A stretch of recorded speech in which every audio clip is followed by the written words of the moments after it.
જય માતાજી દર્શક મિત્રો, હું આચાર્ય દુર્ગાપ્રસાદ શાસ્ત્રી આપ સૌનું સ્વાગત કરું છું. નવદુર્ગાના આ પ્રોગ્રામમાં અહીંયા 9 દિવસની નવદુર્ગાઓની પૂજન, 9 દિવસમાં નવદુર્ગાઓનું આરાધન કરી અને તમે ધન્યતાને અનુભવ કરી શકશો. માતાની કૃપા જો તમારા પર પ્રાપ્ત થાય તો તમે પણ સશક્ત બની શકો, કારણ કે શક્તિ વિના કશું મળતું નથી. તમારે પણ શક્તિની જરૂર છે અને શક્તિ એટલે માતાની આરાધના. આ શારદીય નવરાત્ર દરમિયાન આજે 8મી માતા એટલે કે મહાગૌરી માતાનું નોરતું કહેવાય. મહાગૌરી ચાષ્ટમમ. પહેલાં માતાને વંદન કરીશું, ત્યારબાદ આપણે જાણીશું કે માતાનું શું છે સ્વરૂપ, કેવી રીતે તમે કરશો આરાધના, શું તમને પ્રાપ્ત થઈ શકે છે. આ તમામ ચર્ચાઓ આપણે કરીશું.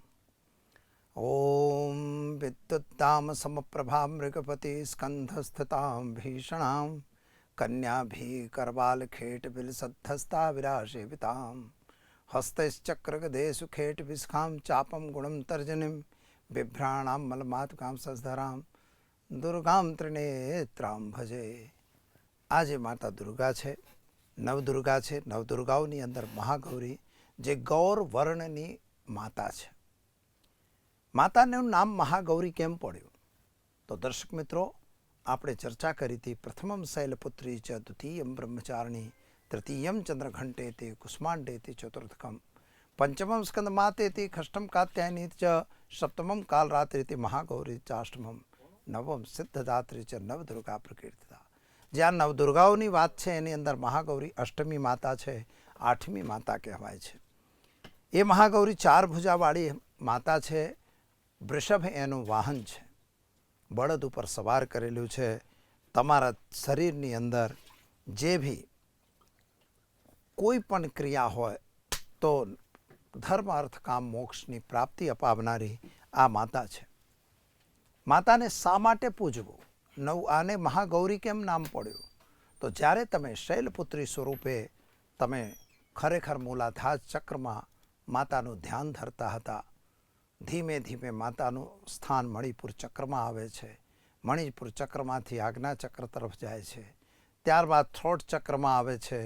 આજ્ઞા ચક્ર પછી જ્યારે માતાનું સ્થાન પડે છે તો એ મહાગૌરી એટલે કે ગૌર વર્ણનું સ્થાન આવે છે.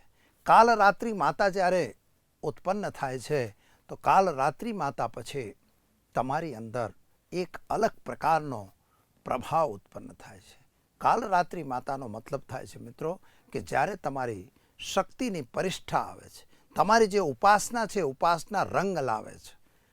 બધા જ કહે છે કે ભાઈ અમુક મંત્રોના જાપ કરીએ તો આપણને ડર લાગે, આપણને બીક લાગે. તો એવી જ આ જે કાલરાત્રિ માતા હતી, જ્યારે તમને સિદ્ધિની પ્રાપ્તિ થવાની તૈયારી થઈ તો ખરેખર એ સમય પૂરો થાય એટલે મહાગૌરીનો સમય શરૂ થાય. જ્યારે તમારી સિદ્ધિ પરાકાષ્ઠાને પૂર્ણ કરે છે તો એવા વખતે માતા ગૌરી, એ વખતે તમારું જે શરીર છે, તમારું જે મન છે, તમારા વિચારો છે, તમારો આત્મા છે, એ ખરેખર કેવું બને છે? મહાગૌર, ગૌર વર્ણ બને છે.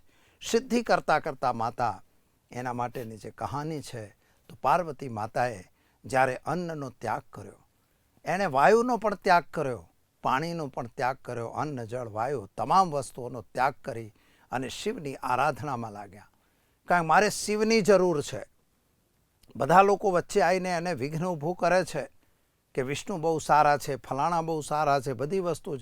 ભગવાન શિવ પોતે પણ આવે છે અને એમણે પણ એમની પરીક્ષા લે છે કે હે દેવી, તમે ઉપાસના ના કરો. વિષ્ણુ સારા છે, પહેલાં તો એમ કે જટાજૂટવાળા છે, બાઘંબર ધારણ કરેલા છે, ભૂત પ્રેતની ટોળી લઈને ફરતા હોય છે, અઘોરી માણસ છે, એની પાછળ ક્યાં જવાની જરૂર છે? ત્યારે માતા ગુસ્સે થાય છે અને શ્રાપ આપવાની જ્યારે વાત કરે છે ત્યારે ભગવાન શિવ પ્રસન્ન થાય છે. આ ઉપાસનાની અંદર એ મા ભગવતી જગદંબિકાનું જે સ્વરૂપ હતું એકદમ કાળરાત્રિ કાળું બની ગયેલું. કારણ કે પવન, વર્ષા, તાપ તમામની અંદર અડીખમ ઊભી રહેલી એ જગદંબિકા, સાક્ષાત પાર્વતી જે જગદંબિકા હતી, એનું સ્વરૂપ કાળું ભમ હતું. ત્યારે ભગવાને એને જોયું. શિવજી પ્રસન્ન થાય છે અને પોતાના હાથમાં જળ લઈ અને માતાને સાફ કરે છે. ગંગા જળથી માતાને જ્યારે સાફ કરે છે એટલે મા જગદંબિકા ગૌર વર્ણ બને છે. ભગવાન શિવ કર્પૂર ગૌરમ કરુણાવતારમ સંસાર સારમ ભુજગેન્દ્રહારમ, એ જે ભુજગેન્દ્રધારી ભગવાન શિવ હતા પોતે પણ ગૌરવર્ણ હતા. અને જેવા માતાને ઉપર લાગે છે ભગવાન શિવ એટલે કલ્યાણ. જ્યારે ભગવાન શિવ કોઈને અડતા હોય, સ્પર્શ કરતા હોય તો ક્યાં રહી બીજી વાત. એટલે જેવી રીતે માતાને સાફ કરવા માંડ્યા એટલે માતા કેવા બન્યા? ગૌરવર્ણની મા બની ગઈ. અને એટલા માટે એને મહાગૌરી કહેવામાં આવે છે. મહાગૌરીના દિવસે કન્યા ભોજન કરાવવું. આરાધના જો લોકો કરતા હોય તો કન્યા ભોજન અવશ્ય કરાવવું જોઈએ. કન્યા ભોજન વિશે પણ આપણે ચર્ચા કરીશું. અન્ય પ્રસંગો પણ છે એની પણ આપણે ચર્ચા કરીશું. પરંતુ મેઇન વસ્તુ જે હોય છે મિત્રો, વાહન, એમનું વાહન જે છે એ વૃષભ એનું વાહન છે, બળદ જેને કહેવાય. અને એની 4 ભુજાવાળી માતા છે. ઘોર છે.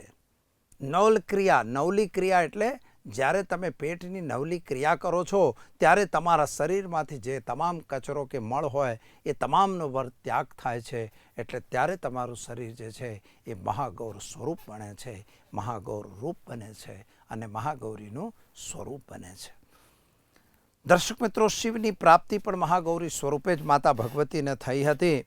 એટલા માટે મહાગૌરીનું વિશેષ મહત્ત્વ છે. જે લોકો પોતાની કુળદેવી જેવી ઉપાસના કરતા હો તો આજના દિવસે નિવેદ્ય કરવાનો રિવાજ છે.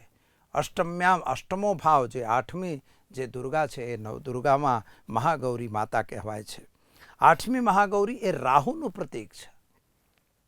તમારા પર રાહુ કે કેતુ, રાહુની જ્યારે ક્રિયા તમારી ગડબડ હોય, રાહુ તમારો ખરાબ હોય ત્યારે મહાગૌરી માતાનું આરાધન કરવાથી મિત્રો તમામ પ્રકારની ઈચ્છાઓ પૂર્ણ થતી હોય છે.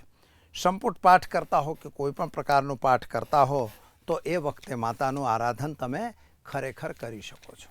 અને એ જે મા ભગવતી છે એના આરાધનમાં તમને શું પ્રદે કે તમારા હૃદયની અંદર કોઈ વિકાર હોય કે જે નળી બ્લોક છે, બ્લડનું સર્ક્યુલેશન ઓછું છે અથવા હાફ ચડી રહ્યો છે, ત્યારે જ્યારે આવી તકલીફ હોય, ફેફસું તમારું બંધ હોય અથવા ફેફસામાં કોઈ પ્રોબ્લેમ આવતો હોય, આવી બીમારી જ્યારે તમને હોય, વીકનેસ થતી હોય, થાક લાગતો હોય, પ્રેશર વગેરે વધતું હોય તો એવા સમયે માતા મહાગૌરીની આરાધનાથી તમને એવા રોગોમાં રાહત મળે છે. રોગાન શેષાન પહંસ તુષ્ટા રુષ્ટાતુકામાન સકલાન ભિષ્ટાન તમશ્રિતાનામ ન વિપન્નરાણામ તમશ્રિતા હે સહતામ પ્રયાંતિ. આ મંત્રનો તમે પ્રયોગ કરો જોડે જોડે.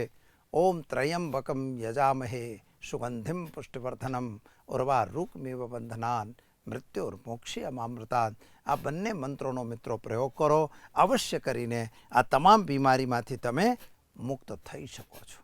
માતાની કૃપા છે. જ્યારે મા જેના ઉપર કૃપા વરસાવે એટલે મિત્રો સમજી લો તમારા માટે ખૂબ સરસ બની શકે છે.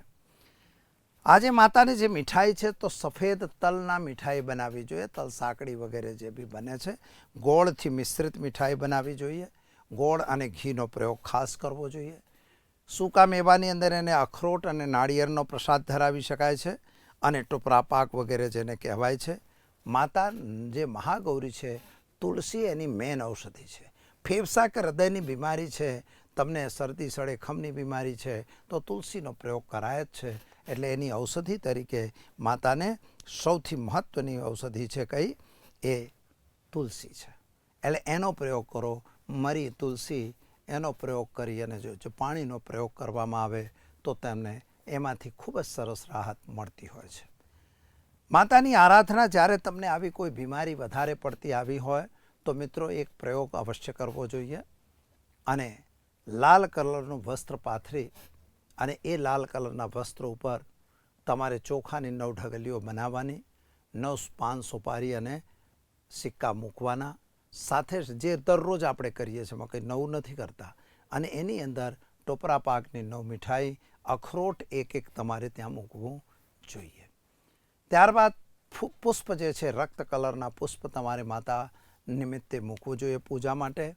અને અબીર, ચંદન વગેરે કરી ઓમ તમારે ગંગ ગણપતિ નમઃ મંત્રનો પહેલાં એક માળા કરો. ત્યારબાદ ઓમ ऐं ह्रीं क्लीं મહાગૌરી દેવ્ય નમઃ આની એક માળાની જગ્યાએ 9 માળા કરવાની. જો બીમારીથી ગ્રસ્ત છો તો રોગાન શેષાન પહંસ તૃષ્ટા રુષ્ટાતુકામાન સકલાન ભીષ્ટાન તમશ્રિતા નામ્ન પેપર નરાણામ તમશ્રિતા હે શ્રતામ પ્રયાંતિ એની 9 માળા અવશ્ય કરવી. ત્યારબાદ ઓમ ચંડ ભૈરવાય નમઃ આ મંત્રની 1 માળા તમારે અવશ્ય કરવી જોઈએ. આ રીતે તમે નિયમિત રીતે માતાનું પૂજન કરો, બધી વસ્તુઓ ધરાવો, એને ધૂપ દીપ નૈવેદ્ય ધરાવી પૂજા કરી આરતી વગેરે કરી અને માતાની જ્યારે તમે પૂજા કરતા હો તો આરતી તો અવશ્ય કરવી. ધૂપ આપો, દીપો આપો, પછી ખાવાનું આપો અને ત્યારબાદ આરતી અવશ્ય કરવી. આરતી કર્યા પછી એને પુષ્પાંજલિ આપી ક્ષમા યાચના અવશ્ય કરવી. આજના દિવસે જે લોકો અષ્ટમી છે તો અષ્ટમ્યામ ચ ચતુર્દશ્યામ નવમ્યામ ચેકતે ચેતસઃ એટલે અષ્ટમીના દિવસે તમારા જે બી ઈષ્ટદેવી હોય, જે બી કુળદેવી હોય એને તમારે નૈવેદ્ય ધરાવવામાં આવે છે. દરેક પરિવાર પ્રમાણે, કુટુંબ પ્રમાણે, કુટુંબના રીત પ્રમાણેનું નૈવેદ્ય હોય છે અને તમારે અવશ્ય ધરાવવું જોઈએ. અને લોકો ઘણા આપણા ગુજરાતમાં તો બધા લોકો લગભગ કરતા જ હોય છે. મિત્રો, આ જે તમારું આરાધન થઈ રહ્યું છે એની અંદર કન્યા ભોજનનો પણ એક વિધાન રહેલો છે.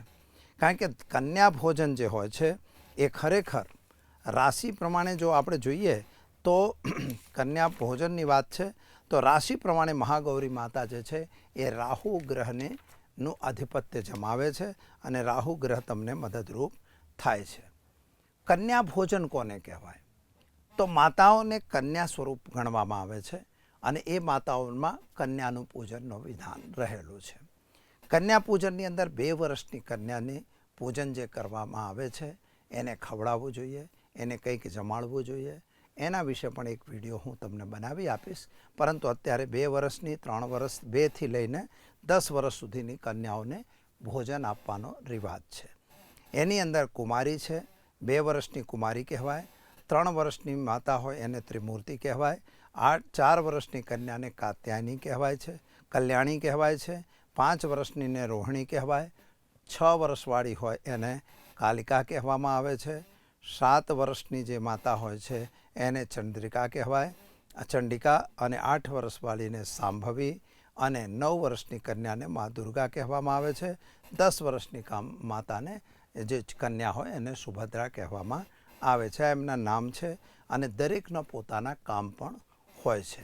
એટલે અષ્ટમીના દિવસે અથવા નવમીના દિવસે તમારે જો વ્રત કરતા હો, આરાધના કરતા હો તો અવશ્ય કરીને તમારે કન્યા ભોજન કરાવવું જોઈએ. એના માટે 1 દિવસ અગાઉ કન્યાઓને આમંત્રણ આપવું.